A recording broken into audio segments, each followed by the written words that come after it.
Tuhanku, Allah sumber, Tuhanku, Allah sumber, Tuhanku dan banggaku selamanya. Yang kau pikirkan tentangku tak terselami bagimu. Sungguh indah. Siapkan tanah hati kami yang terbaik untuk kami dengar firman-Mu. Dalam nama Tuhan Yesus Kristus, kami sudah berdoa dan mengucap syukur. Haleluya. Amin. Puji Tuhan, salam sejahtera dalam kasih Tuhan kita Yesus Kristus. Apa kabar semua pagi hari ini? Yang diberkati Tuhan boleh angkat tangan kita dengan iman. Baik saudaraku, saya memberikan judul firman Tuhan pada kesempatan hari ini. Berikan kami makanan secukupnya. Mari kita buka Bilangan pasal yang ke-11 ayat yang ke-14. Bilangan pasal 11 ayat yang ke-14, sudah menemukannya. Kita akan baca bersama-sama setelah hitungan yang ketiga. Bilangan pasal 11 ayat 14 berbunyi demikian. 1, 2, 3, kita baca. Aku seorang diri tidak dapat memikul tanggung jawab atas seluruh bangsa ini, sebab terlalu berat bagiku. Sekali lagi saya bacakan ungkapan seorang nabi yang bernama Musa. Dia berkata, aku seorang diri tidak dapat memikul tanggung jawab atas seluruh bangsa ini, sebab terlalu berat bagiku. Bapak Ibu yang diberkati Tuhan, saya memberikan tema, berikan kami makanan secukupnya. Boleh sama-sama katakan tema ini, 2, 3. Berikan kami makanan secukupnya. Katakan amin. Musa adalah nabi Allah yang menjadi salah satu nabi besar dalam perjanjian lama. Jadi Musa masuk dalam kategori nabi besar dalam perjanjian lama. Dan tugas nabi, perhatikan baik-baik saudara, ketika kita mendengar kata nabi, seorang nabi, tugasnya adalah mengingat-ingatkan umat Allah agar tidak menyimpang dari Taurat atau perintah-perintah Allah.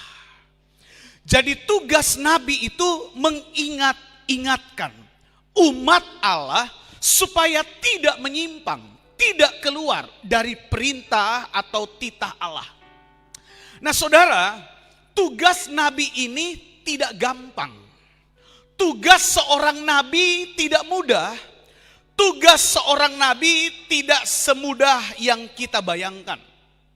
Nah saudaraku yang diberkati Tuhan, kalau kita mengerti bahwa tugas seorang nabi ini berat, bisa dikatakan tugas seorang nabi ini tidak semudah membalikkan telapak tangan, mengingat-ingatkan umat Allah supaya berjalan dalam kebenaran firman Allah.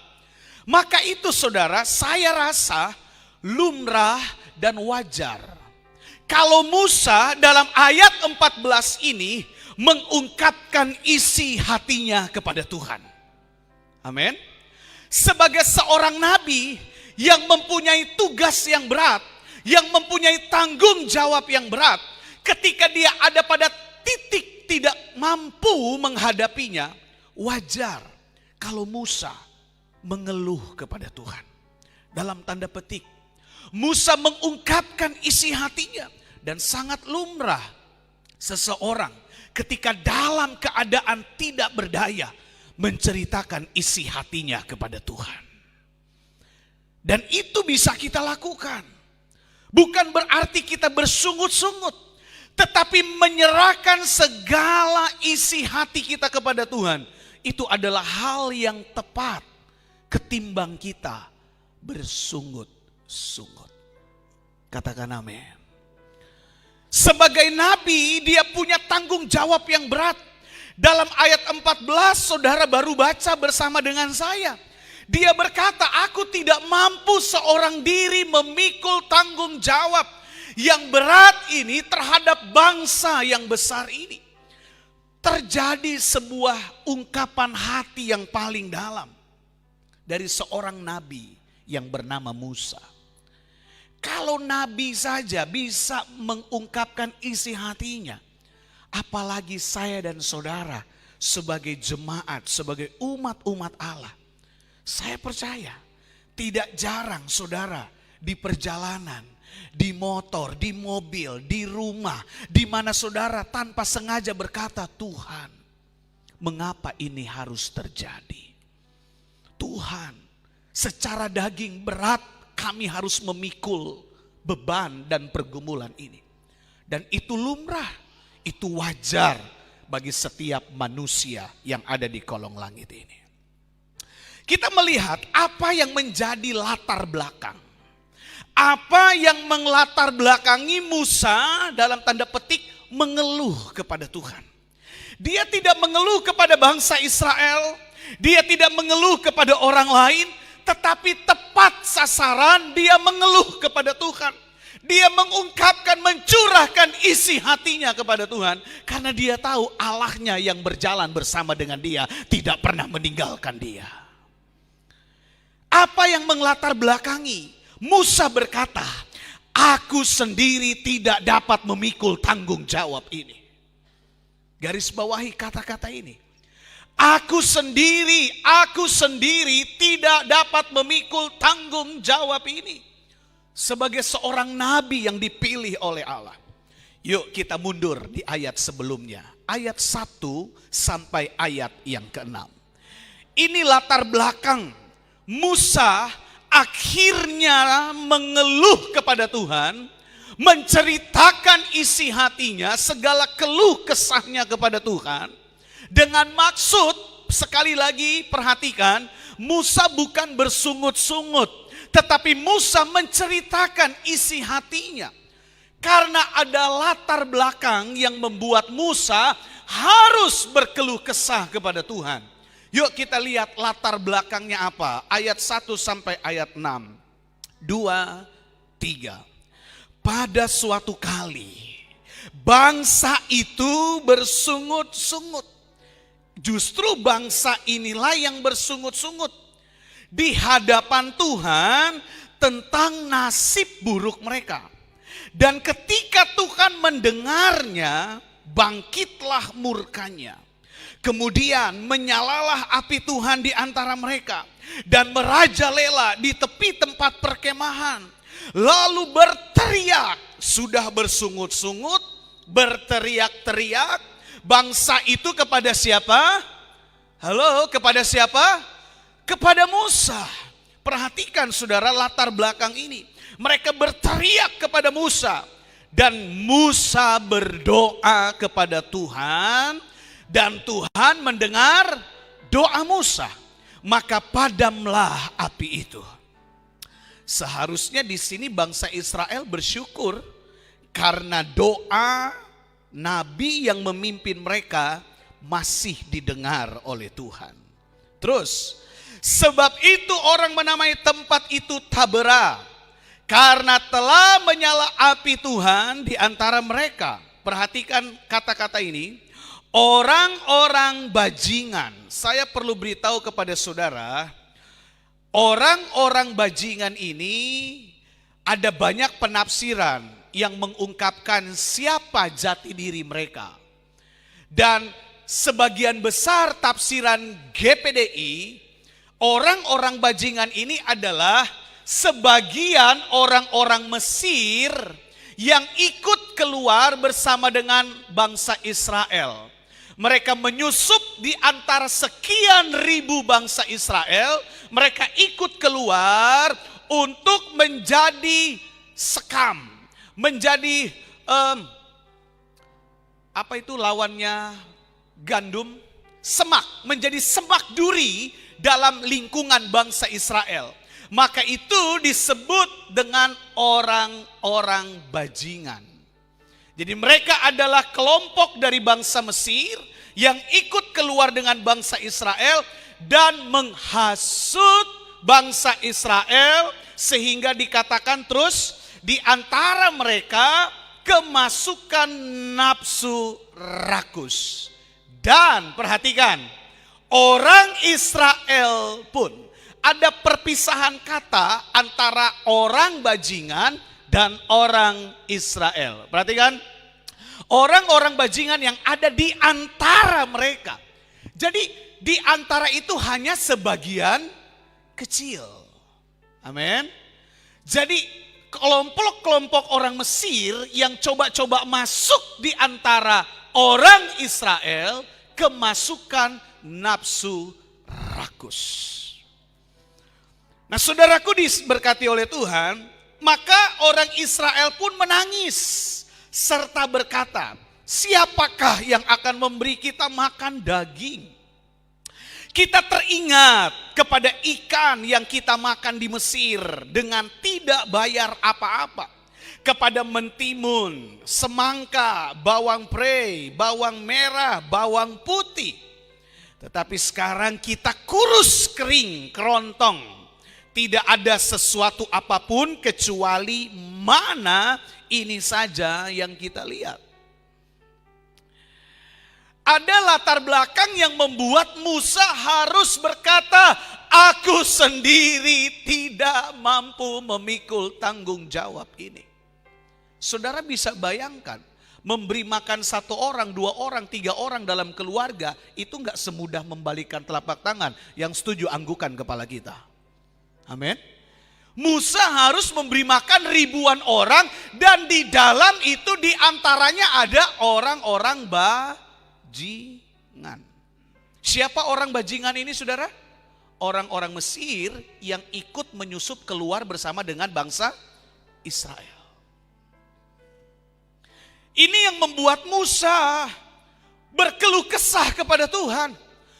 Loh, kita udah jalan jauh-jauh, dipimpin oleh Tuhan, diberi mana oleh Tuhan, diberi makan oleh Tuhan, tidak menabur, tidak menuai, Tuhan memberi makan dari langit, mereka menikmati. Di tengah jalan mereka masih bersungut-sungut tentang makanan.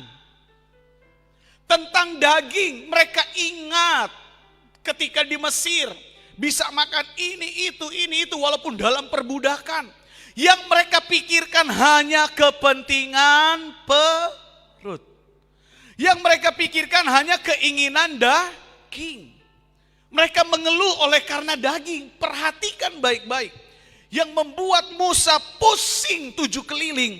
Mereka bersungut-sungut hanya karena daging. Sebenarnya ketika mereka mengalami eksodus itu, mereka keluar itu adalah suatu kemurahan Tuhan yang luar biasa. Dan lebih berharga daripada daging yang mereka dapat di Mesir.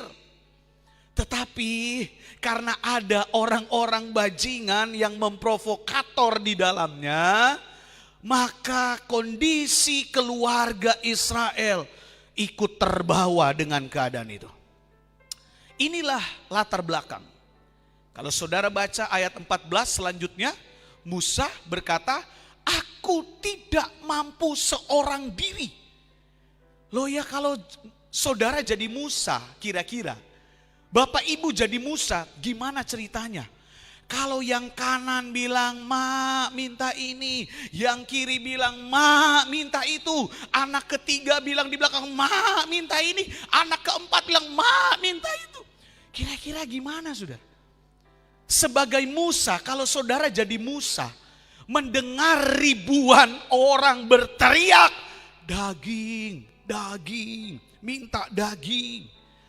Loh, Musa ini kan bukan siapa-siapa. Dia hanya nabi yang diutus Allah untuk memimpin bangsa Israel keluar dari tanah Mesir. Mengingat-ingatkan mereka tentang Taurat Tuhan. Musa berkata, aku tidak mampu seorang diri. rema yang kita dapat pagi hari ini. Perhatikan, ini pokok pentingnya saudara. Rema apa yang kita dapat dari pembacaan kisah tentang keluh kesah Musa kepada Tuhan?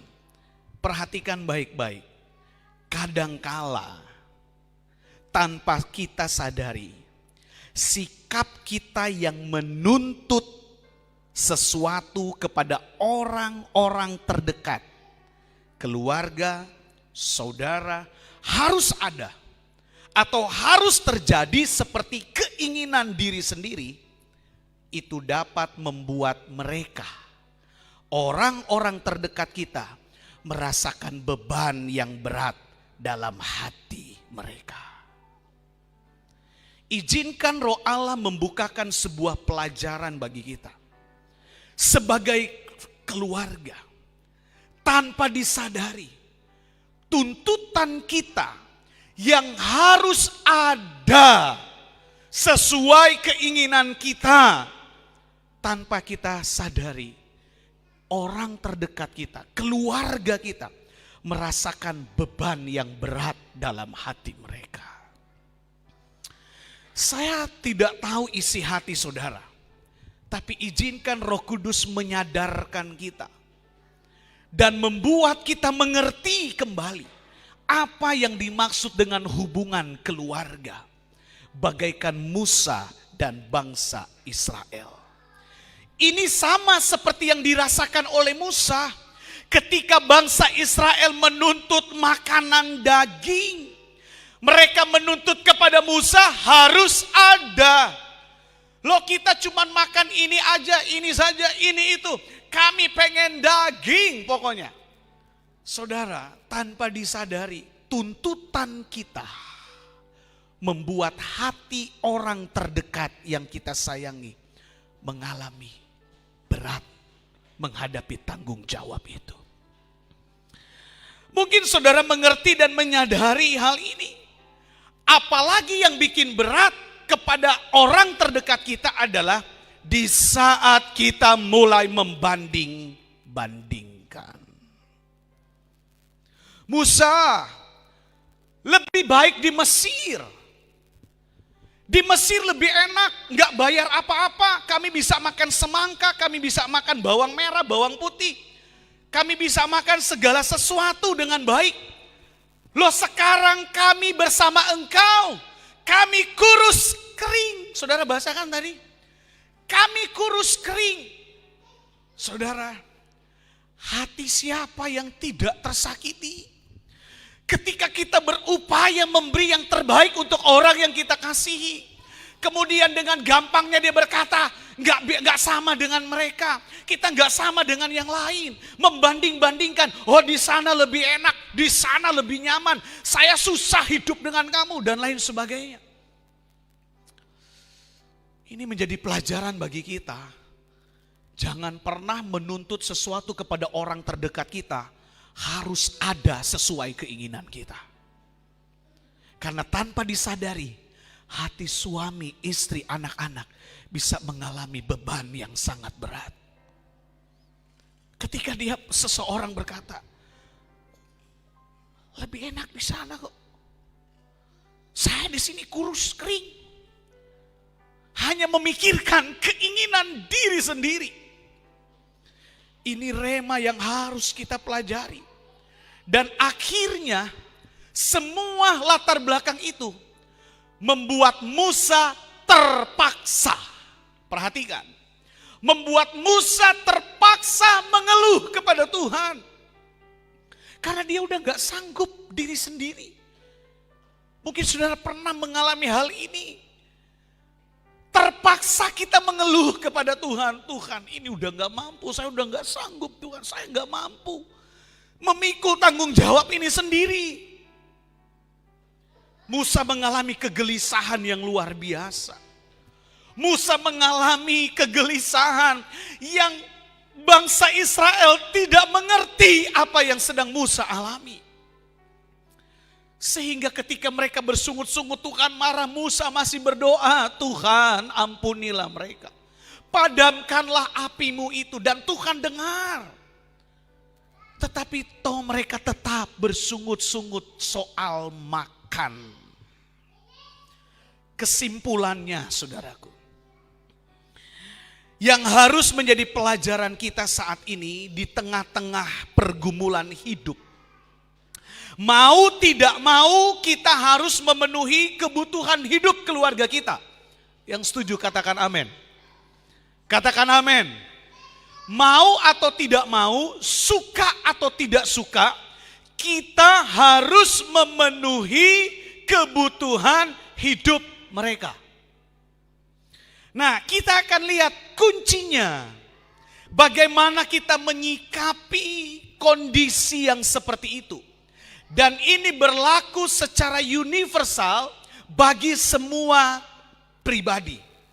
Yuk kita buka dalam Matius pasal 6 ayat yang ke-11.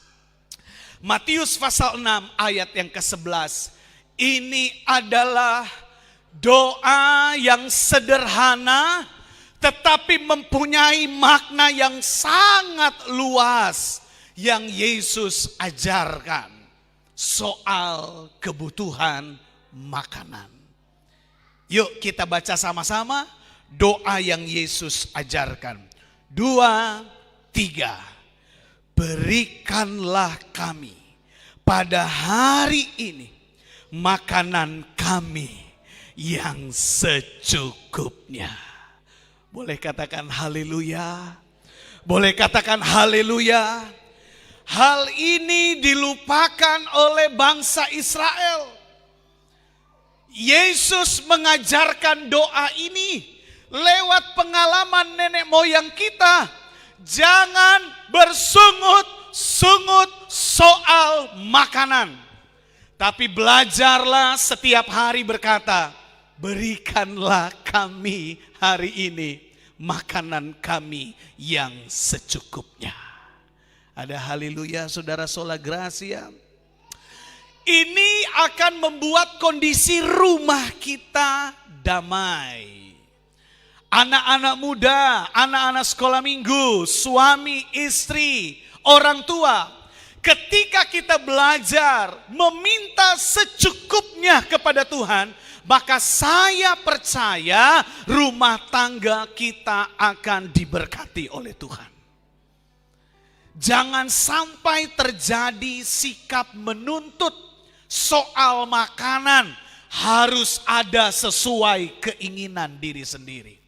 Sekali lagi, belajar dan sudah waktunya untuk kita berkata sekarang, berikanlah kami hari ini makanan kami yang secukupnya. Kenapa? Karena lawan kata cukup adalah berlebihan. Dan sesuatu yang berlebihan, sesuatu yang di luar dari takarannya dalam pandangan Alkitab disebut dengan serakah. Dan serakah itu adalah sesuatu yang berdosa di hadapan Tuhan. Maka itu Allah sangat marah kepada bangsa Israel ketika mereka bersungut-sungut menunjukkan nafsu rakus mereka. Saudara masih ingat kan di bilangan tadi? Ini orang-orang bajingan ini kerasukan nafsu rakus. Ternyata orang kemasukan bukan cuma kemasukan jin atau makhluk halus. Ternyata ada orang yang kemasukan nafsu rakus, saudara. Nah, ciri-cirinya adalah yaitu bersungut-sungut soal makanan. Hati-hati, kita kembali ke diri sendiri aja. Kalau kita mulai bersungut-sungut tentang makanan, berarti kita sementara kemasukan roh, nafsu, kasih kuat, nafsu rakus. Kalau kita mulai mengeluh, bersungut tentang makanan.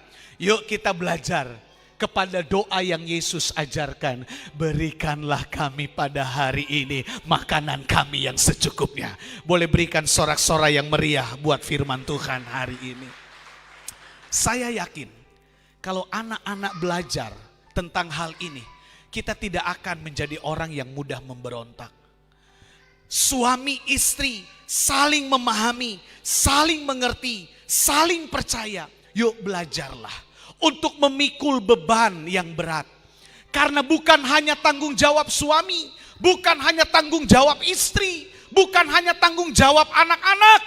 Dalam keluarga, beban itu menjadi tanggung jawab kita bersama. Ada haleluya. Halo, haleluya. Haleluya. Siapa yang mau memikul beban bersama dalam keluarga, boleh angkat tangannya mulai pagi ini.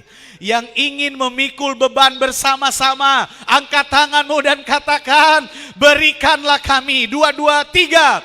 Berikanlah kami makanan hari ini yang secukupnya. Serukan haleluya. Saya percaya kalau semua ikut memikul tanggung jawab, maka damai sejahtera ada dalam rumah tangga kita. Amin. Tuhan Yesus memberkati kita sekalian. Mari kita belajar hari-hari ini untuk belajar berdoa seperti apa yang Yesus ajarkan. Berikanlah kami hari ini makanan kami yang secukupnya. Boleh sama-sama saudara katakan sekali lagi doa Yesus ini? Yuk, 2, 3. Berikanlah kami pada hari ini makanan kami yang secukupnya. Ada haleluya. Boleh sekali lagi berikan tepuk tangan yang meriah bagi Tuhan kita Yesus Kristus. Di saat kita belajar mencukupkan diri dengan segala sesuatu, maka itu akan memberi keuntungan. Saya diingatkan oleh firman Tuhan yang berkata, kalau ibadah disertai dengan rasa cukup, maka ibadah itu akan memberikan keuntungan yang besar. Saudara, ada rahasia di sini. Ternyata cukup bukan berarti kurang, tetapi cukup justru itu adalah keuntungan. Amin. Cukup bukan berarti tidak punya, tetapi cukup adalah keuntungan. Sekali lagi, cukup bukan berarti kita tidak punya apa-apa, tapi justru cukup itu membuat kita mengalami banyak keuntungan. Tuhan Yesus memberkati kita. Mari kita tetap bersyukur dengan apa yang Tuhan berikan dalam hidup kita. Tuhan memberkati. Saya mengundang para penyanyi untuk maju ke depan. Haleluya. Tutup Alkitab saudara. Terima kasih Tuhan. Kami datang di hadirat-Mu. Kami datang di hadirat-Mu dengan tulus hati, dalam sehati, berjanji setia sampai mati, mengasihi-Mu Yesus. Sekali lagi, kami datang di hadirat. Kami datang di hadirat-Mu dalam satu kasih, dalam satu kasih, dengan bersehati, berjanji setia sampai akhir, mengasihi-Mu Yesus. Boleh angkat tangan kita, bersama keluargaku melayani Tuhan, bersatu selamanya mengasihi Engkau. Tiada yang dapat melebihi kasih-Mu ya Tuhan. Bagi kami Kaulah segala, bersama,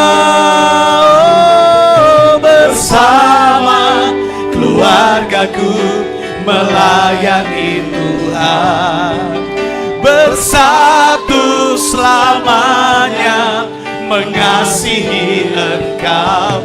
Tiada yang dapat melebihi kasih-Mu ya Tuhan. Oh, bagi kami Kaulah segalanya. Turunkan tanganmu, saudara.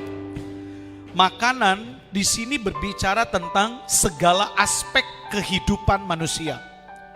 Pekerjaan, aktivitas, kehidupan pribadi hari kesehari kita. Belajar minta secukupnya kepada Tuhan. Karena sekali lagi saya katakan, sesuatu yang cukup bukan berarti kurang. Tetapi sesuatu yang cukup justru itu memberikan keuntungan banyak dalam kehidupan kita.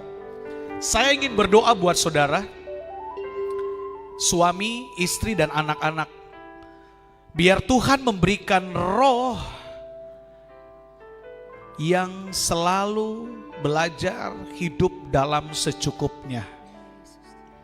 Bapa, kami berdoa buat para bapak-bapak rumah tangga, suami khususnya. Ajarkan kami untuk berdoa.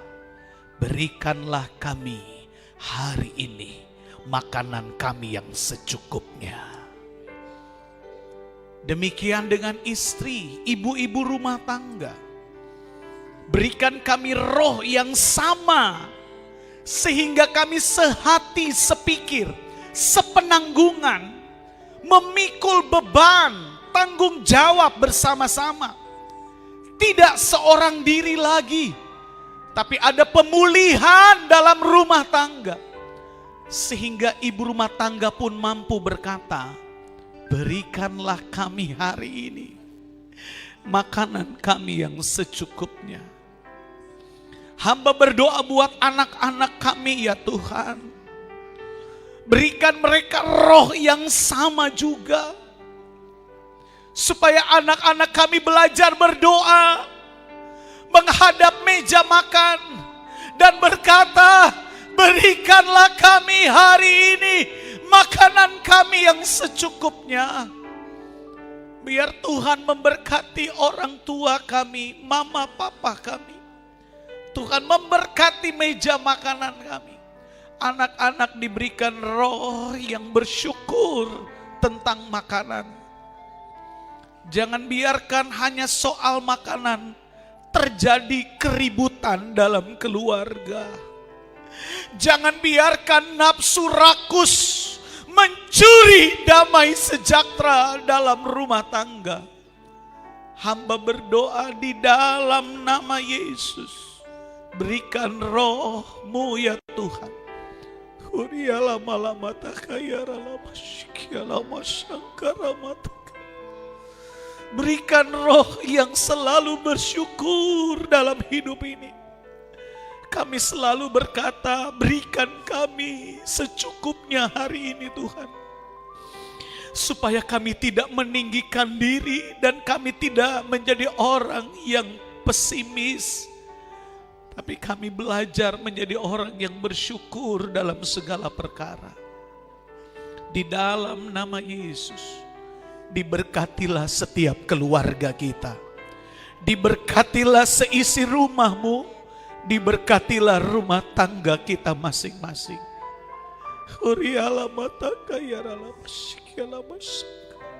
Mari angkat suaramu dan bersyukur kepada Tuhan.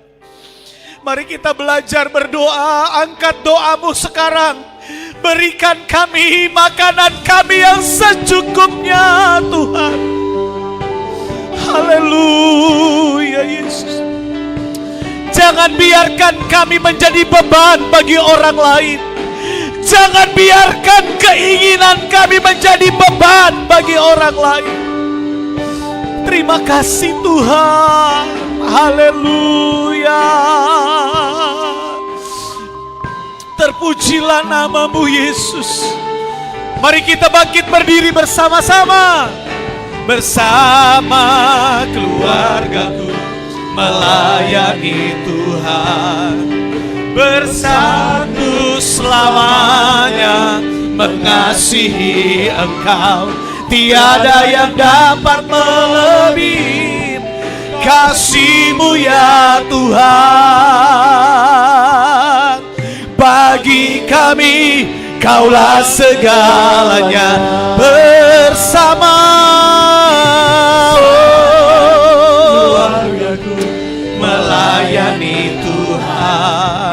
bersatu selamanya mengasihi Engkau. Tiada yang dapat melebihi kasih-Mu ya Tuhan. Bagi kami Kaulah segalanya. Tuhan Yesus, jangan biarkan keinginan kami tanpa sadar menjadi beban bagi orang terdekat kami. Jangan biarkan hawa nafsu rakus kami menjadi tanggung jawab berat bagi orang yang kami kasihi. Seringkali kami tidak mengerti apa yang menjadi beban berat mereka, Tuhan. Ajar kami untuk peduli dengan keadaan mereka. Ajar kami mengerti dengan kondisi mereka. Ya Roh Kudus, celihkan hati kami Tuhan. Kadangkala kami tidak mengerti, tidak menyadari betapa berat beban yang dipikul oleh keluarga kami. Mungkin mereka berkata, aku sendiri tidak mampu memikul tanggung jawab ini. Tapi biarlah siang hari ini doa yang Yesus ajarkan menyadarkan kami betapa pentingnya hidup berkecukupan. Kami cukup dengan hal yang lain. Kami cukup dengan hal yang lain. Terima kasih Tuhan Yesus. Terpujilah nama-Mu. Terima kasih buat rema yang kami dapatkan hari ini. Berikanlah kami makanan kami hari ini yang secukupnya. Sungguh Kau hebat, dulu sekarang selamanya. Rencana-Mu besar bagiku, oh Yesus.